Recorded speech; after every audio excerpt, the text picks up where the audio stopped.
another print disability, which makes reading, holding a book, or turning a page difficult or impossible. The content is copyrighted by the respective publishers. For more information, please visit us on the web at nfradioreading.org. Hello, this is Marge Lauber, and for the next hour, I'll be reading from the current issues of the Niagara Gazette on the Niagara Frontier Radio Reading Service. The first issue we're reading from is from Friday, June 26th, and I guess the article says the next course. So owner Michael Hibbert places Gather restaurants up for sale. So two in Lewiston Center Street establishments have been put on the market and are already generating interest. Owner Michael Hibbert placed Gallo and Gather restaurants up for sale earlier this month, either for someone else to lease or to buy them outright. Gallo at 402 is currently listed through Hunt Real Estate for $2.9 million and Gather for $865,000. I'm at an age where I have to figure out what I want to do next for the next 20 plus years of my career, Hibbert said, adding he has business opportunities in the real estate sector and creating new product lines for grocery stores. We're not closing them, we're just exploring that option. Hibbert has owned Gallo at 402 Center Street for the past decade, which is most known for its various coal-fired pizzas. It also has a takeout operation, Destino's operating last year. Hibbert has owned Gather at 453 Center Street for the past 3 years. Although the restaurant had fluctuations in business since the COVID-19 pandemic, it is now currently run as an event space. He says some offers made for both restaurants with hopes to sign a deal for Gather by the end of the summer. There is nothing imminent about Gallo. And in Gateway Park, Great Wick Park, Thursday, they're having a concert series. So on July 16th, they're doing Summer Street Patrick's Day Bash featuring the Irish Wake Band and Desire. That's a tribute to U2. And on July 30th, on Thursday, On the Water featuring Night Applejack. And August 6th, Bill's Mafia Night featuring Silver Hurricane, a tribute to the Scorpions. Then on August 13th, they're doing Outlaw Music Night, featuring Cold Beer Creek and Edge of Sundown. And August 20th, 80s and 90s Party featuring Sector 7G and Nerds Gone Wild. Then on August 27th, they're having Classic Rock Night featuring the Floyd Concept, playing 2 full sets of Pink Floyd Classic. So there'll be no concert at the park on July 23rd due to Canal Fest week. In another news, there's a jury convicted a man for beating a woman with a shovel. So a 32-year-old Buffalo man faces up to 25 years in prison after he was convicted on Thursday of severely beating his girlfriend last July. Julian Taylor, 32 of Buffalo, was found guilty of 1 count of second-degree attempted murder, 1 count of first-degree assault, and 1 count of third-degree criminal possession of a weapon. Jurors rendered their decision after approximately 6 hours of deliberation, following a 2-day trial, convicting Taylor of all counts in the indictment. The incident occurred on July 31st, 2025, following a verbal dispute with his girlfriend outside their shared home on Green Street in Buffalo. Taylor hit the victim with his hands until she fell onto the driveway. Erie County District Attorney Michael Keene and Taylor intentionally caused serious physical injuries and death to the victim by means of a dangerous instrument while she was on the ground by striking her multiple times in the head and body with a shovel before a witness intervened. Taylor was quickly apprehended by a responding police officer. The victim, a 29-year-old female, was taken by ambulance to Erie County Medical Center, while she remained hospitalized for several weeks to receive treatment for serious physical injuries, including multiple skull fractures and injuries to her arms. So Taylor faces a maximum of 25 years in prison when he is sentenced before State Supreme Court Justice Deborah Handiggins on August 24th. He remains held without bail. A temporary order of protections issued on behalf of the victim and witness remained in effect. Wow. So Red Cross is seeking donors because they have a summer slowdown. So the American Red Cross is making an urgent call for blood and platelet donors to book an appointment to give now to ensure hospitals stay ready to help patients without delay. And if you've seen of all the shootings that happened in Buffalo over 4th of July, I guess we need it. So in other news, another vacant home is hit by fire in the Falls. For the second time this week, Niagara Falls firefighters battled a large fire at a vacant property in the city at about 6:30 p.m. Wednesday. So that would have been June 24th. Crews responded to 2222 Fall Street and reported a structure fire. So on arrival, heavy smoke could be observed coming from the structure. Firefighters initially made entry into the abandoned structure to find and extinguish the fire. Crews located fire on the first floor and knocked it down. Moments later, it was reported that the fire was through the roof and all firefighters were ordered out of the building.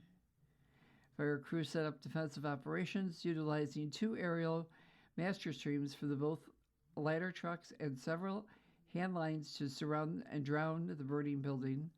The fire eventually tore through the roof and causing a significant portion to collapse.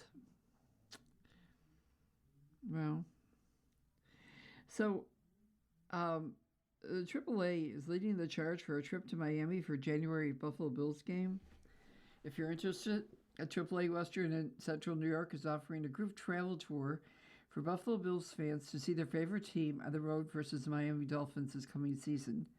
That would be January 1st to 4th. When the snow is blowing across New York, fans are welcome to head south with AAA for sun and fun at a brand new hotel with resort-style pools and its own dedicated beach access. What a way to ring in the new year by seeing the team in action at the game on January 3rd at 1 p.m. So the trip includes a round-trip flights between Buffalo and Miami, 3 nights at the brand new Hilton Miami Beach with morning breakfast, lower-level sideline tickets for the Buffalo Bills versus Miami Dolphins game on January 3rd, fans of Buffalo tailgate experience with open bar and hot buffet brunch, round-trip airport resort, and game day transportation in Miami with driver gratuity, free trip to explore Miami and South Beach, all required airline and resort taxes and fees. Services of a AAA group travel tour host package are now on sale, starting at $2,569 per person based on double room occupancy, or $2,399 for triple occupancy, that's 3 people per room, or $3,329 for a single room. Space is limited and will be sold on a first-come, first-served basis. So let's move on to our next issue, which will be from Saturday and Sunday, June 27th and 28th. There's radiological testing is underway in Niagara. A year-long investigation into radiological hotspots found in Niagara and Erie counties has moved to its final phase, requesting permission to access private properties for additional testing. The Niagara Gazette has learned that property owner access forms have been delivered to dozens of local households by the New York State Department of Environmental Conservation and the U.S. Environmental Protection Agency as part of the 3rd phase of an ongoing investigation known as the Niagara and Erie County Radiological Assessment. A copy of the form obtained by the Niagara Gazette shows both agencies are seeking permission from recipients to enter their properties to perform initial radiological investigation. The notice indicates the work would include the use of handheld detection equipment, sample collection, and photographic documentation. By signing the access form, affected property owners agree to waive any and all claims they may have now or in the future to seek or receive reimbursement from the DEC, the EPA, or the state of New York. The notice acknowledges EPA has enforcement authority under the Superfund law to carry out activities related to the investigatory work. A spokesperson for the DEC confirmed outreach to potentially impact property owners as part of the latest phase of the ongoing radiological assessment, which started with the aerial survey completed in 2024. So, I know there was a lot of stuff going on in Niagara Falls over the holiday weekend, and this is from Sunday, and Saturday and Sunday, June 27th and 29th. But under fire, council chair said police alone cannot stop the growing gun violence. So Friday night, which was June 19th at that time, an evening that the seniors in the Niagara Falls High School class of 2026 have waited for a long time. But after the teens left the Niagara Falls Convention Center on Old Falls Road, things took a dangerous turn. In the morning hours of Saturday, June 20th, Falls Police Patrol officers began tracking a group of teens as they moved through the city. The first report were vandalization and Gluck Park, cars driving on the wet grass, leaving behind deep divots.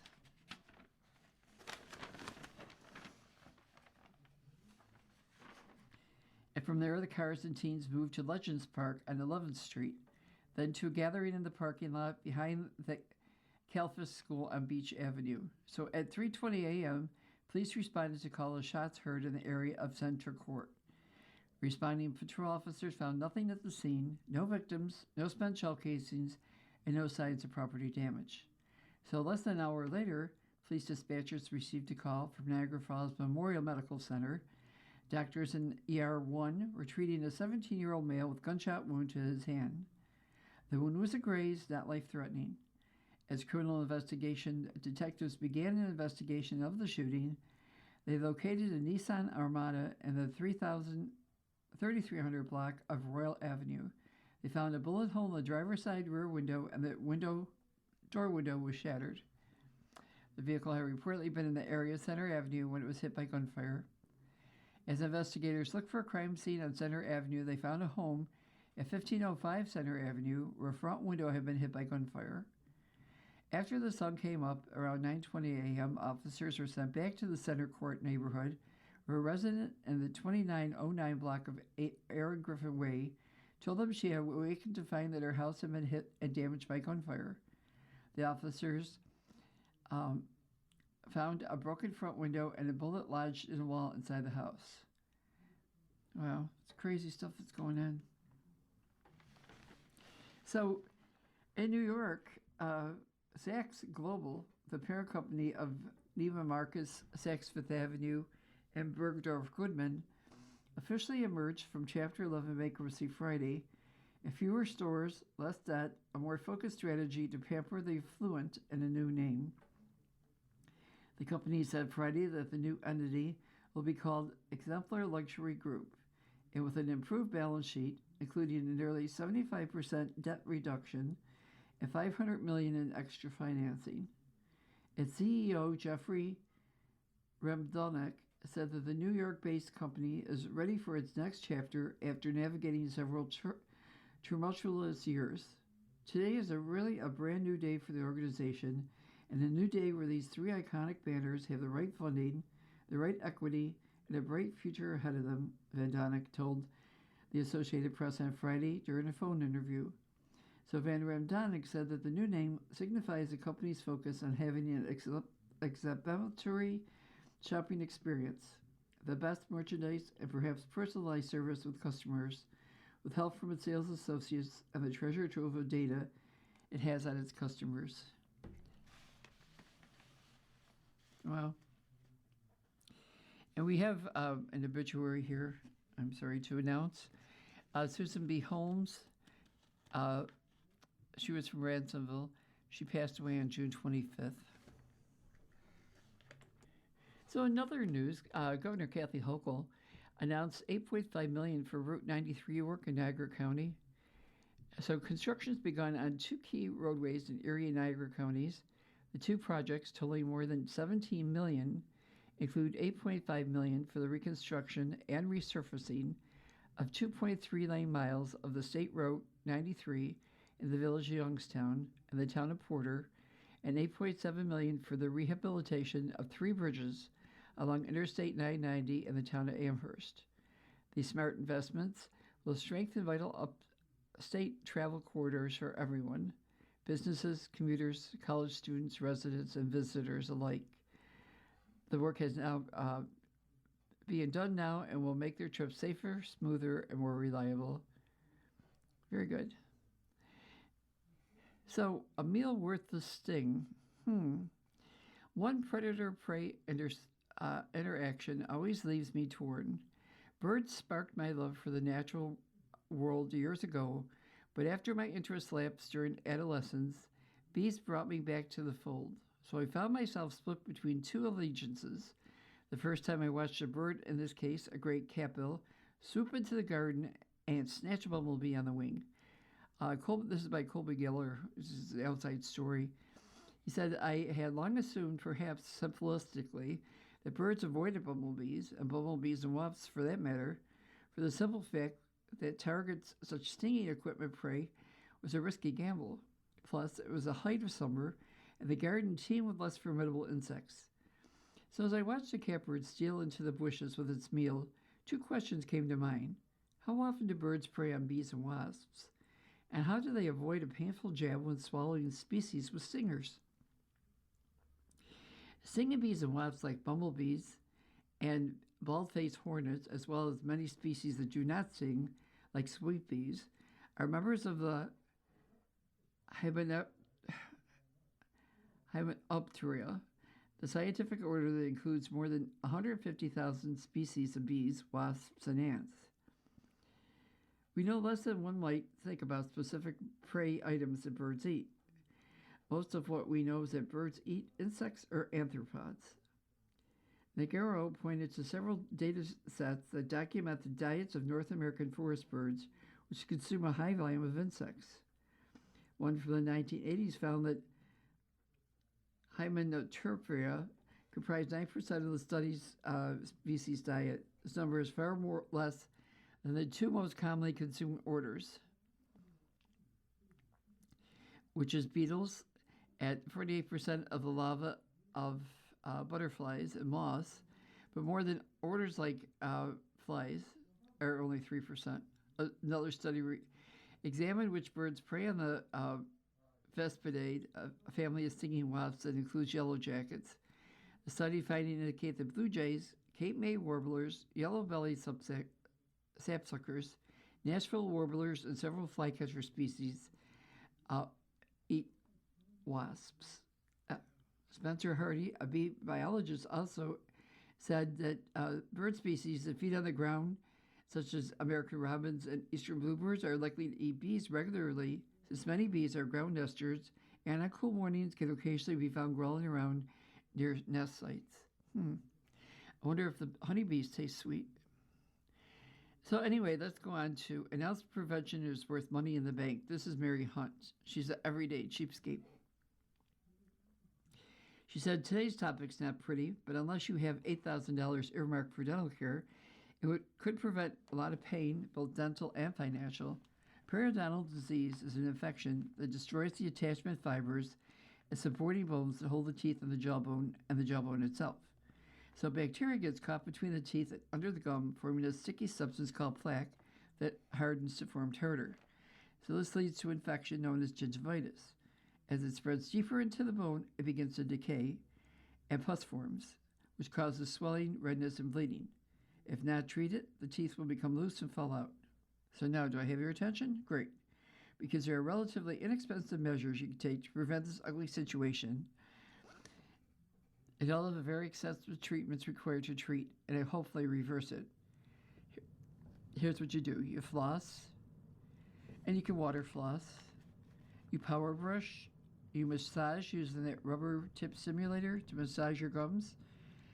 You use mouthwash. And you have professionally cleaned at least once a year. And what does all this prevention cost? Well, dental floss is cheap. Toothbrushes aren't that expensive. Going to the dentist? Depends on your insurance. So gingivitis, if you have gum disease with no bone damage called gingivitis, the cost of scaling and root planning, follow-up appointments may cost up to $1,800 or more. So periodontitis, if there's bone damage called periodontitis that needs surgical intervention, the surgical fee could tackle another $4,000 to $5,000, up to $10,000, depending on the severity of the disease. And extraction, if unfortunately you have untreatable periodontal disease, extraction of hopelessly diseased teeth could cost $100 or more per tooth. Wow, pretty expensive.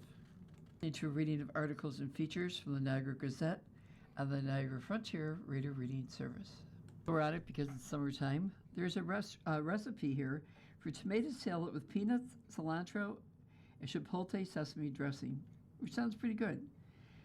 It serves 4 to 6 people, and you need 2 tablespoons of some kind of neutral oil, a 1/4 cup of roasted peanuts, 2 tablespoons of sesame seeds, or 1 medium garlic clove thinly sliced, or both.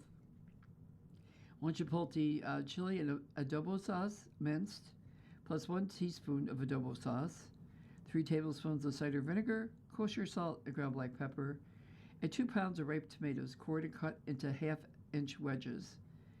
1 1/2 cups of lightly packed fresh cilantro or basil, or flat leaf parsley, or a combination of both, torn into large pieces.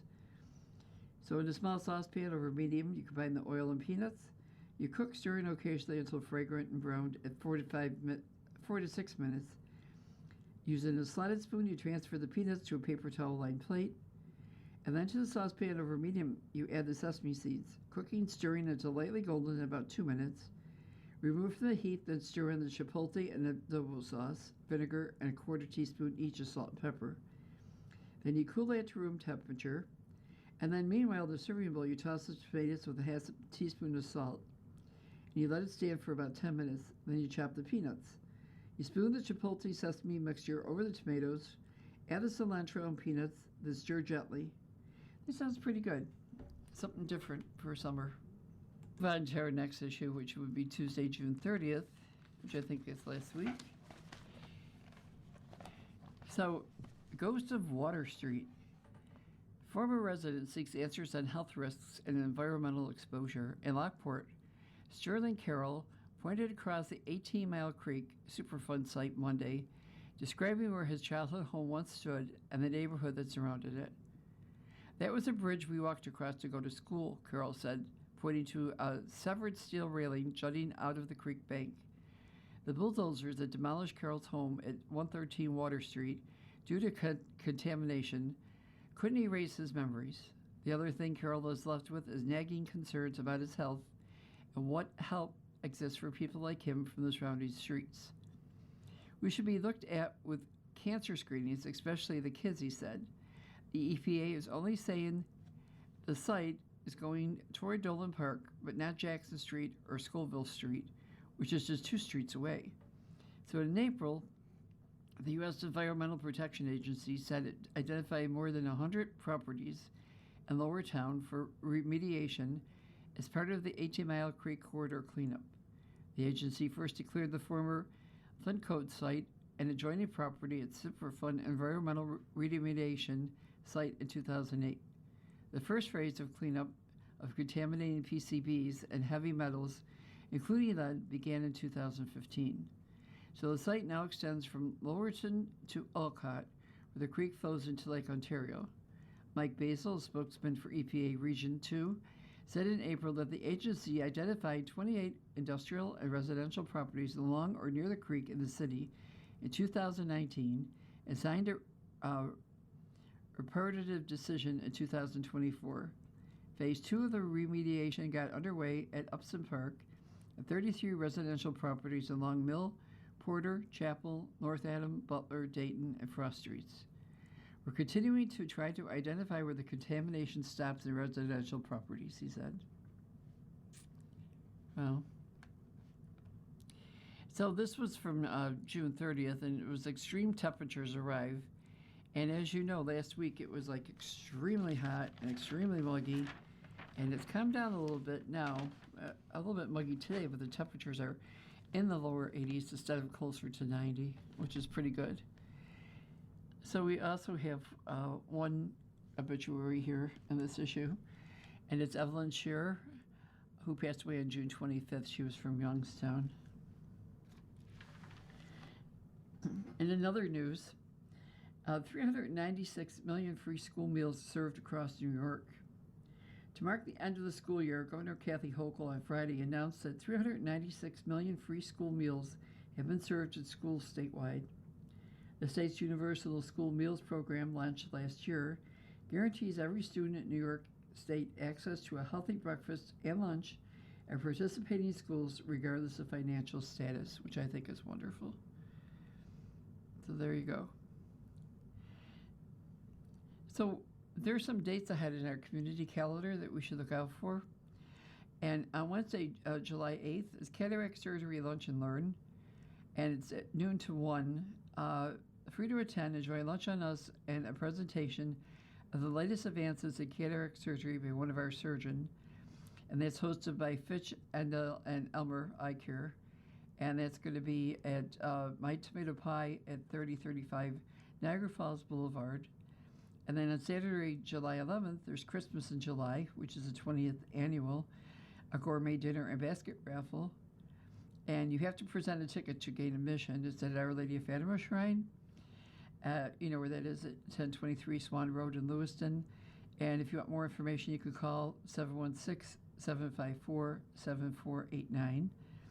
And then on the 25th and 26th, which is a Saturday and Sunday of July, Sanborn is having a farm festival with a tractor parade, car show, Lewiston Police Canine Show, flea market and crafters, kids activities, huge basket raffle, a breakfast, and more.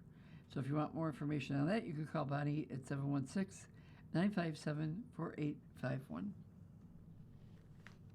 And here's an interesting article. It's called Just Beneath the Surface. And it's by Scott Emerson, I believe his name is. The Falls guy. So he said, I became interested in springs while researching the book They Did No Harm, Alternative Medicine in Niagara Falls, New York. It explores the alternative medicine available during the era when Niagara Falls was a successful, healthful spa town, roughly about the 1830s to the 1930s, and the abundant spring waters were regarded as a cure and a healing agent. This is where my recent involvement began, and as a child I drank from springs in Lockport on Hawley Street Hill, Garden Street, and Glenwood Avenue, and the water did taste good, and as I uncovered each spring, the stories poured out. Through these springs, we discover a unique history of the Niagara frontier. The water endures unless it is altered by humans. Usually the spring remains to tell their story. In the 1800s, there was interest in the minerals and mineral water of the recently settled Niagara frontier.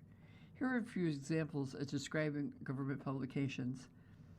So, sulfurous. At Lockport on the Tonawanda Creek, miles from the village, these springs would have a large amount of sulfur. Shalabate, miles north of Lewiston, on the farm of Captain Leonard and several others in the vicinity, these springs would have large amounts of iron salts.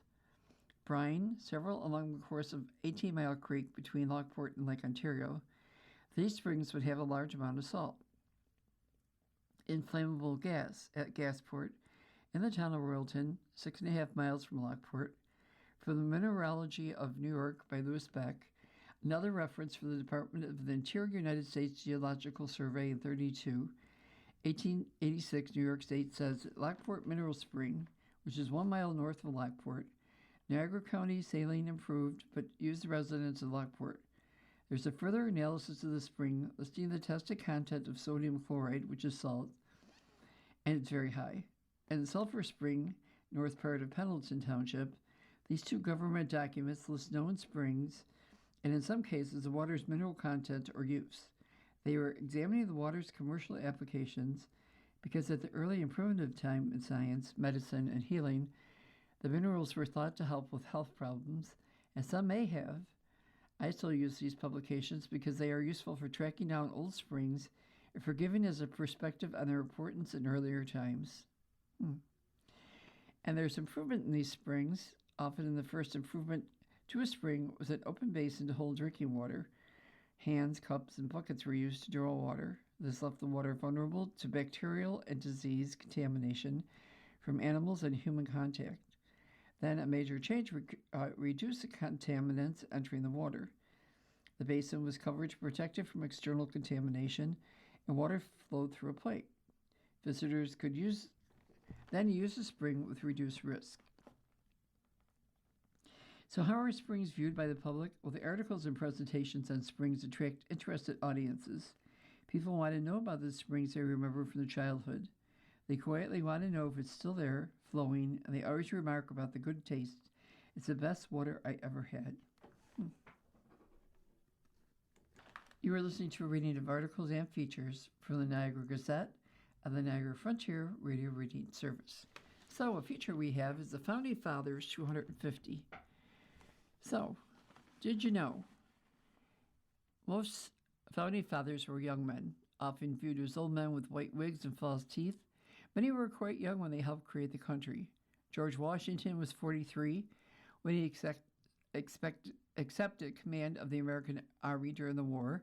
Thomas Jefferson was 33 when he wrote the Declaration of Independence. John Adams was 40 when he argued for American independence. James Madison was 36 when he was at the Continental Convention.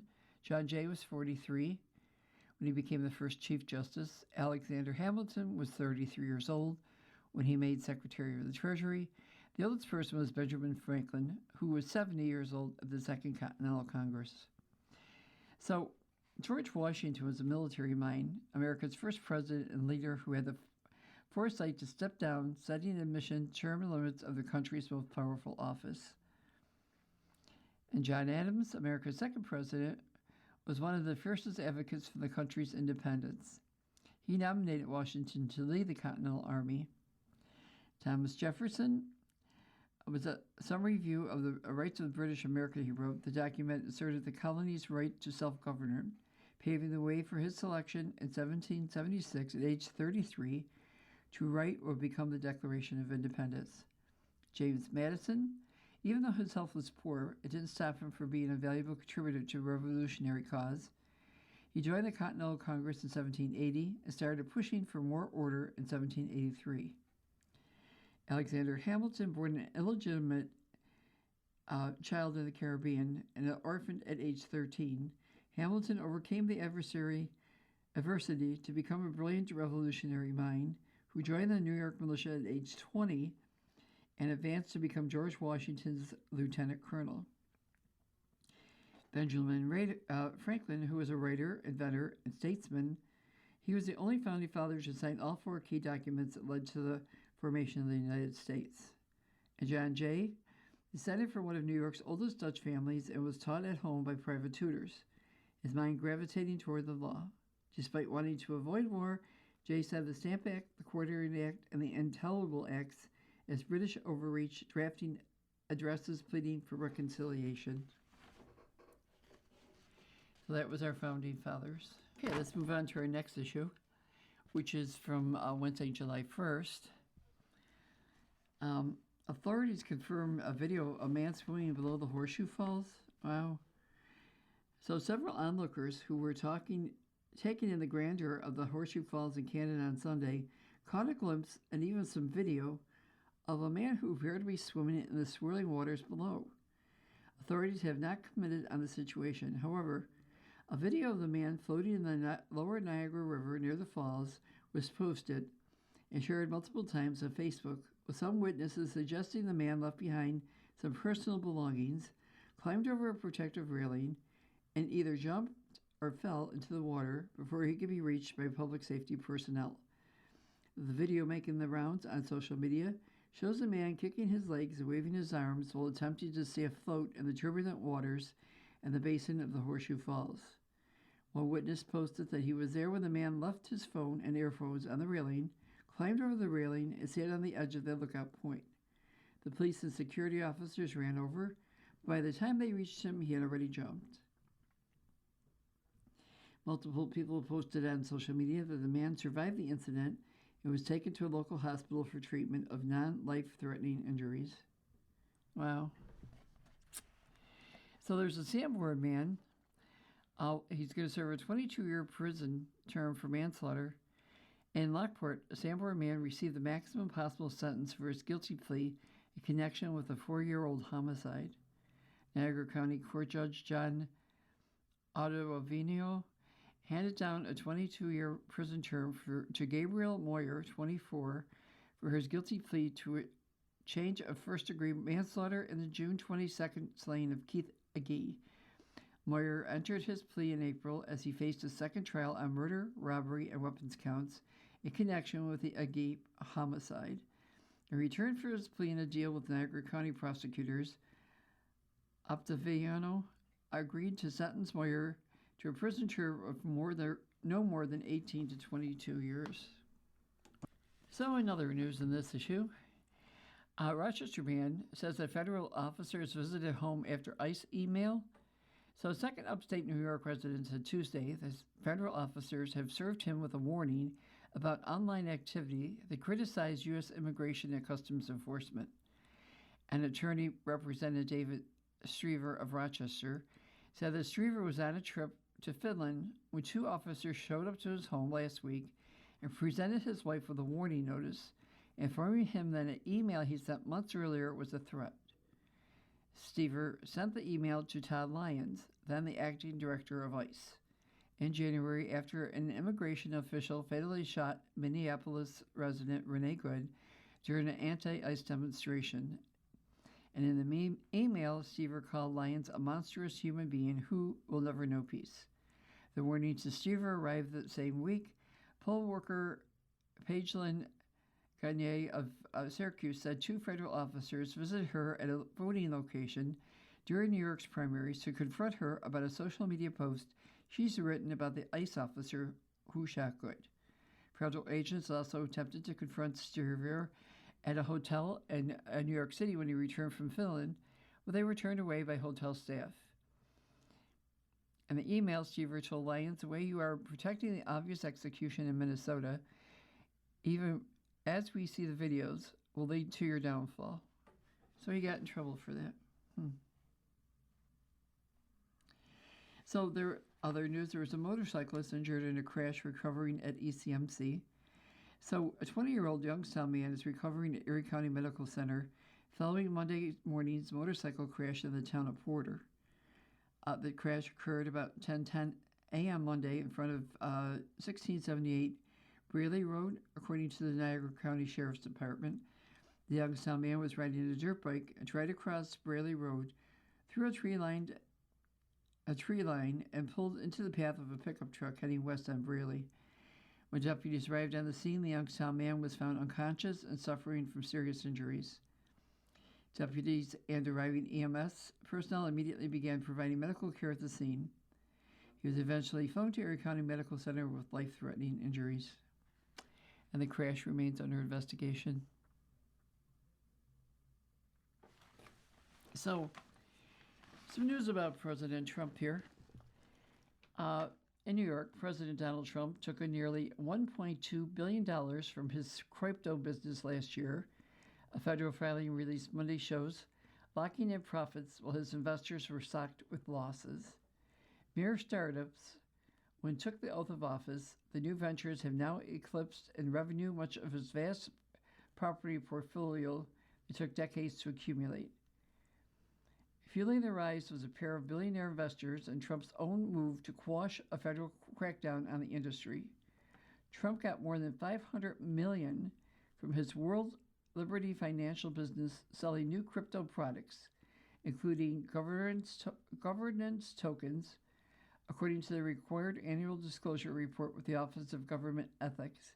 It also showed another crypto business, CIC Digital LLC, took in more than $600 million from sales of souvenir meme coins stamped with his face. Both the tokens and the coins have plunged in value since the sales. Trump also took in millions last year from selling Trump-branded Bibles, sneakers, and other small items, another unpredicted move for the presidency. For Trump-branded watches alone, he took in $4.7 million. The rise of crypto relative to Trump's property is especially noteworthy, given that Trump took in tens of millions in additional fees last year from a flurry of new hotel, resort, and condo deals overseas that amounts to the biggest property expansion ever in the century since it was founded. Wow. He's president and he's making all kinds of money on the side too. Wow.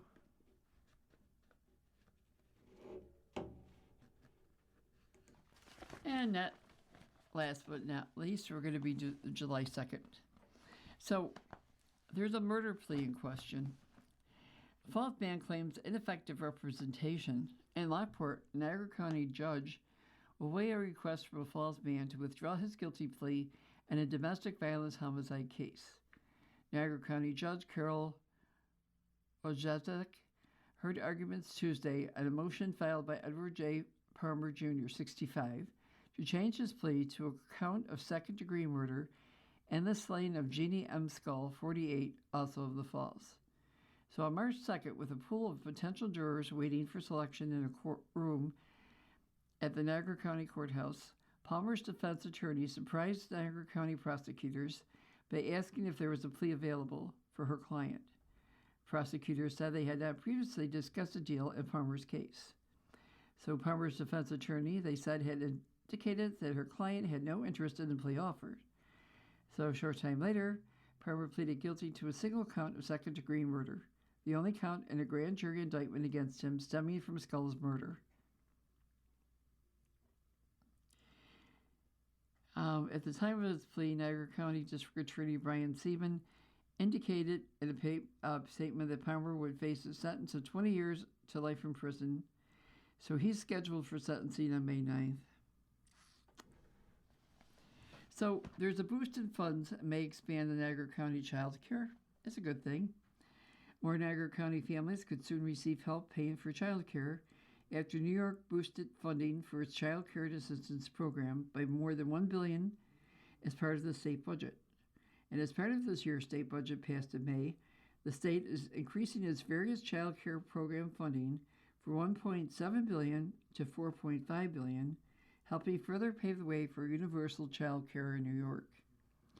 There's a multi-pronged approach here, said Office of Children and Family Services Commissioner Damia Harris-Madden. We're going to invest on the school side with pre-kindergarten services, and then for the daycare providers and the home-based providers. They access the Child Care Assistance Program. The CCAP saw if funding increased to $3 million, a $1.2 billion increase from the previous fiscal year to create more child care seats. That's up from $2.4 billion in base funding, and the rest for supplemental funding to help backfill counties that exceed their allocations. Nice. And in other news, there was a driver who was sentenced from 2 to 6 years in prison for a fatal hit and run. An Amherst man will spend between 2 and 6 years in prison following his guilty plea to leaving the scene of a fatal accident in North Buffalo in 2024. Samuel Bear, 45, of West Seneca, was sentenced Wednesday before Erie County Judge Suzanne Maxwell Barnes to an indeterminate sentence of 2 to 6 years in prison. Additionally, his New York State license, of course, is revoked, but only for 6 months. So on September 25th, 24, at approximately 10:56 p.m., the victim fell into the road while crossing at an intersection near the 2000 block of Elmwood Avenue between Hurdle and Hinman Avenue in North Buffalo. A Good Samaritan who was stopped at the red light in the northbound lane exited his vehicle to attempt to help the victim and stop oncoming traffic. So Bear was driving his pickup truck south of Elmwood Avenue when he drove through the green light and hit the victim in the roadway. After the impact, Bear veered into the northbound lane and onto a grass-covered lot before he continued to drive south on Elmwood Avenue. He left the scene of an incident resulting in death without notifying police. The victim was 59-year-old Joseph Delmanesi. He was taken by ambulance to ECMC where he was pronounced dead. So Bear pleaded guilty to court of leaving the scene of an accident resulting in death and pleaded guilty to the sole count of indictment and highest substantive charges. So he will be going to jail. Some other news, different things that are going on. So they found a rare dinosaur fossil from Antarctica, and it was found in a drawer. A scientist has stumbled on a rare dinosaur fossil from Antarctica, tucked away for decades in a drawer. The bone comes from the tail of a long-necked, plant-eating dinosaur called the Titanosaurus. Scientists haven't yet identified the species it belongs to. It was discovered in 1985 during an expedition to Antarctica's James Ross Island and collected by geologist Mike Thomas, working with the British Antarctic Survey. Thomas was mapping the area's rock layers and collected marine reptile fossils to help with future dating efforts. He recorded the find as a large reptile. Decades later, paleontologist Mark Evans spotted the bone in the British Antarctic Survey's collections and wondered whether it might be a dinosaur. So he and other researchers analyzed the shape of the bone and compared it to other more complete dinosaur remains, confirming their discovery. The findings were published on Monday in the journal Acta Paleontologica Polensia. Wow. And then Mary Hunt, that cheapskate, everyday cheapskate. Well, a number of years ago, she said, I met Catherine and Galen. They won a contest sponsored by Women's Day magazine, and the prize, a money makeover with financial coaching with me. From our first meeting, we became fast friends. So here's Catherine's list of the 25 things they did to cut expenses and find the $1,000 they needed every month to stay on track with getting out of debt. They joined the Grocery Game, which is an online program that is no longer in business, was an excellent alternative as grocery budget makeover to slash our grocery bills. They accepted help from community food distributor ministries and ended up working as volunteers once we were back on our feet. When our oven failed and sofa was worn, we replaced them with cheap yet general use items we found on Craigslist. We made our own laundry detergent. Our daughter withdrew from private college and moved home to attend local college. We reevaluated our insurance needs and reduced premiums by more than $200 a month. We quit the salons in favor of cosmetology schools for cheap haircuts.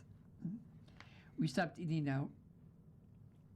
We started paying bills online, saving postage envelopes and time.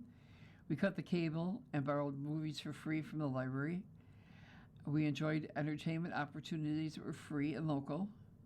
We required kids to pay for things we used to cover, like their cell phone, their gasoline, and the clothes. Have family meetings to update ourselves on where we are and what we can do as a family to better save more money. We committed to thinking long and hard before we bought anything. We did not use credit cards or any kind of free financing. We did a lot more cooking from scratch. We made things last as long as we could. We canceled the gym. We drove less and walked more. I got a second job where I worked nights and weekends, which also was within walking distance of the house. We cut back all phone services, the cell phones and the landlines, with no bells or whistles. We canceled maintenance contracts on everything but our computer. We gave up soda and replaced it with water. We made our Christmas baskets with homemade bean soup mix and cornbread mix with other goodies tucked in. We took our lunches in brown bags from home. We sold stuff we didn't need at yard sales, resale shops, and Craigslist. It took 4 years for Catherine and Gillen to make it all the way to debt-free, and this time Gillen became gainfully employed, which two were charged a race to the goal. You are listening to a reading of articles and features from the Niagara Gazette and the Niagara Frontier Radio Reading Service.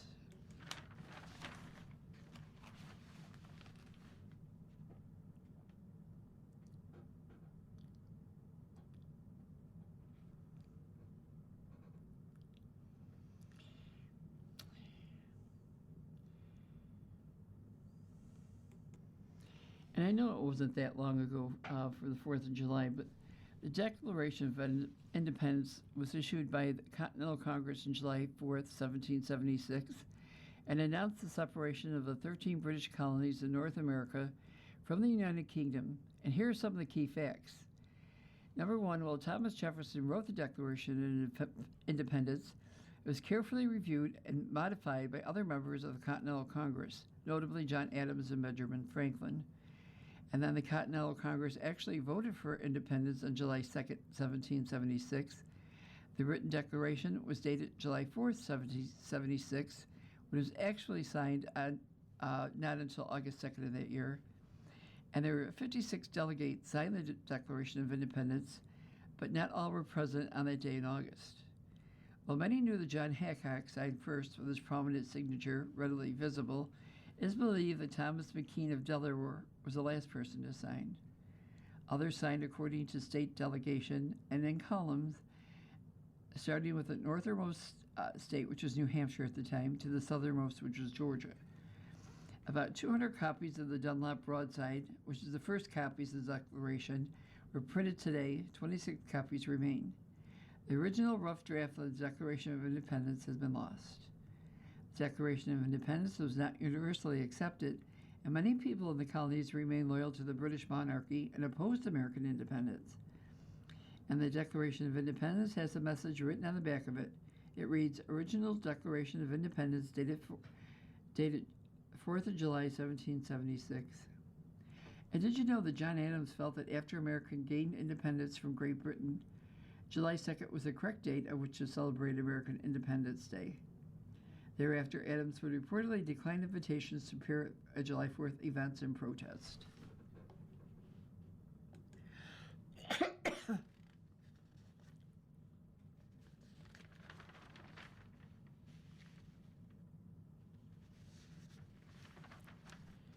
Fourth of July.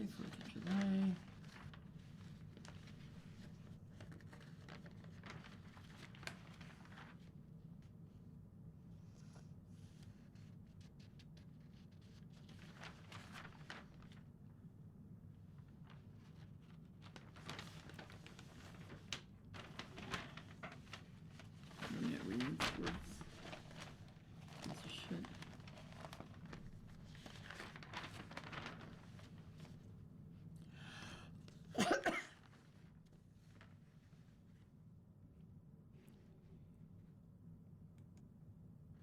So in another article, it says that milkweed is more than monarch butterflies. So over the past 15 years or so, milkweed gardens have been the in thing for gardeners and nature lovers. I appreciate every one of you who have undertaken the task of growing these plants to help the beleaguered monarch regain its status as the king of our butterflies. Since the 1990s, the population of migrating monarchs has declined by 80%. Your efforts have helped to slow down that loss, and in some years led to significant, albeit periodic and temporary rebounds. Keep plugging along. The war will be won via a resilient and patient group effort. While tending to your butterfly garden, stop and smell the roses. Well, smell the milkweed. Those flowers are powerful in their scent, and such a beautiful aroma reminiscent of lilac.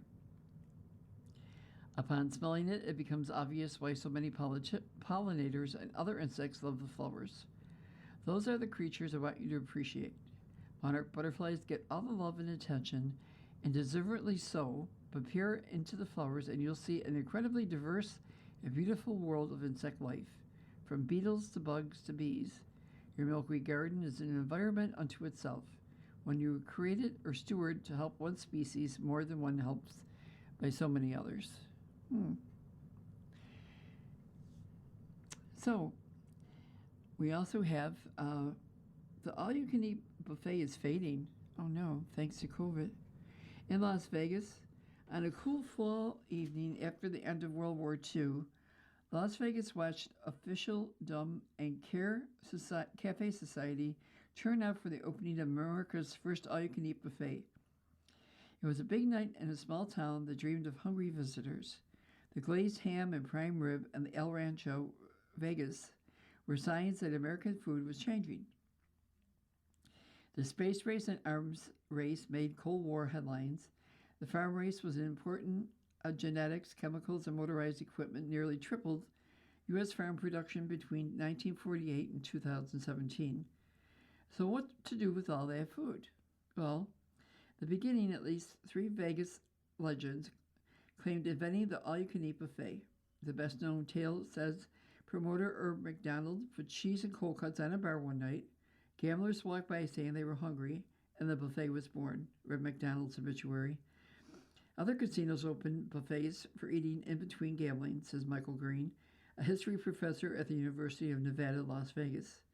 For one lump sum, people carried a plate past salads, meats, pastas, and seafood, trying a bit of everything before going back for more. The all-you-can-eat buffet became a hit. Its origin story was disputed. Stories attributed the buffet to the El Rancho are dismissed by Vegas historian Jeffrey Carlson. It couldn't have been that simple, he says, citing another version that attributes it to the mob that helped found Las Vegas. And Neon Metropolis, how Las Vegas started the 21st century, Hal K. Rothman pins the buffet on mobster Davy Berman, who moved from Iowa in 1944 as Jewish gangsters snatched up local hotels and casinos. Berman hired a chef to feed gamblers who laid lox, whitefish, herring, and other Jewish brunch delicacies on a long table. A Las Vegas tradition, the buffet was born. The end? However, it all started all-you-can-eat buffets spread across the Republic to restaurants like Golden Corral and Ponderosa. Then they started losing out to casual dining outlets like Olive Garden or Chili's. Food industry expert Darren Tristano says. He said then in 2020, COVID-19 dealt a blow that persists to this day. Suddenly, a pile of food sitting out for everyone to grab wasn't quite as appealing. Longtime Las Vegas food journalist Al Mancini, though, says buffets will always have a place there. There's a visceral reaction to just loading up that tray, he said. People still love that, and I think they always will. So, the village of Barker has received state funds for designing and building a new basketball court at David Barker Park. The $136,800 in funds comes from the state's Municipal Parks and Recreation Grant Program, which is for constructing and making improvements to municipally owned recreation facilities. It is one of 20 projects statewide getting a portion of $10 million in funding. The park at the Main and Quaker Streets intersection has a playground, a gazebo, picnic benches, and is the site of the Village Farmers Market. This exciting project represents a significant investment in the village's recreation amenities and will provide residents of all ages with expanded opportunities for healthy, active lifestyles. And then it's our last news. President Trump visits the new Theodore Roosevelt Presidential Library. And Medora, North Dakota, President Donald Trump visited North Dakota on Wednesday to see the newly built Theodore Roosevelt Presidential Library, a massive facility exploring the life of America's 26th president. Built in the rugged, lonely landscape where Roosevelt built his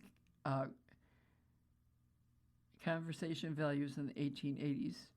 In a tour of the 96,000 square foot library and in a speech afterward, Trump spoke admiringly of Roosevelt and compared himself favorably to the former president, who he described as the embodiment of the American spirit, praising his toughness as a leader and outdoorsman. He had a freaking wild life, Trump told an audience at a Western-themed amphitheater. He didn't want to be quiet. He wanted to be great. The official opening of the library on Saturday coincides with July 4th celebrations, honoring the 250th anniversary of the signing of the Declaration of Independence. Trump made the trip to see the $450 million project aboard his new Air Force One, a Boeing 747 given to the United States by Qatar. The visit was a boast for Inter-Secretary Doug Burgum, a former governor of North Dakota, while also bringing the nation's birthday festivities to a region synonymous with its westward expansion. In his speech after the tour, Trump weaved between his own administrative work while returning to lessons drawn from Roosevelt's life, recounting stories of bravery during Roosevelt's time in the West and as president. He was something special, Trump said. He was a really great man. He was a man the likes of you may never see again. Well, the all-area softball team, and it's Maddie Adamano, Peyton Bradley, Madison Flint, Abby Freyer. This is girls baseball. Kenzie Hardy, Maris Huff, Abby Orsi, Jessica Lindhurst, Natalie Pizzario, and Lindsay Telk. And they were the all-area softball team. So you have been listening to a reading of articles and features from the current issues of the Niagara Gazette. We read from the Niagara Gazette every Saturday at 11. Your reader has been Marge Lauber. I thank you for listening, and I hope you all have a great day. Coming up next in the Niagara Frontier Radio Reading Service, we have a reading of the Dunkirk Observer. Following that at 1 o'clock, we have a reading of some of our Northtown Bee papers, including Amherst, Clarence, Cheektowaga, Lancaster, and Depew. And then at 2 o'clock, we have the Southtown Bees, which includes Orchard Park, the Hamburg Sun, the East Aurora, and West Seneca papers. Stay with us for these readings and more. You're listening to the Niagara Frontier Radio Reading Service. Radio Reading broadcasts daily readings 24 hours a day of newspapers, magazines, and books to people who are blind or have a print disability and are provided reading radios. The following program is intended for listeners who are blind, have low vision, or have another print disability.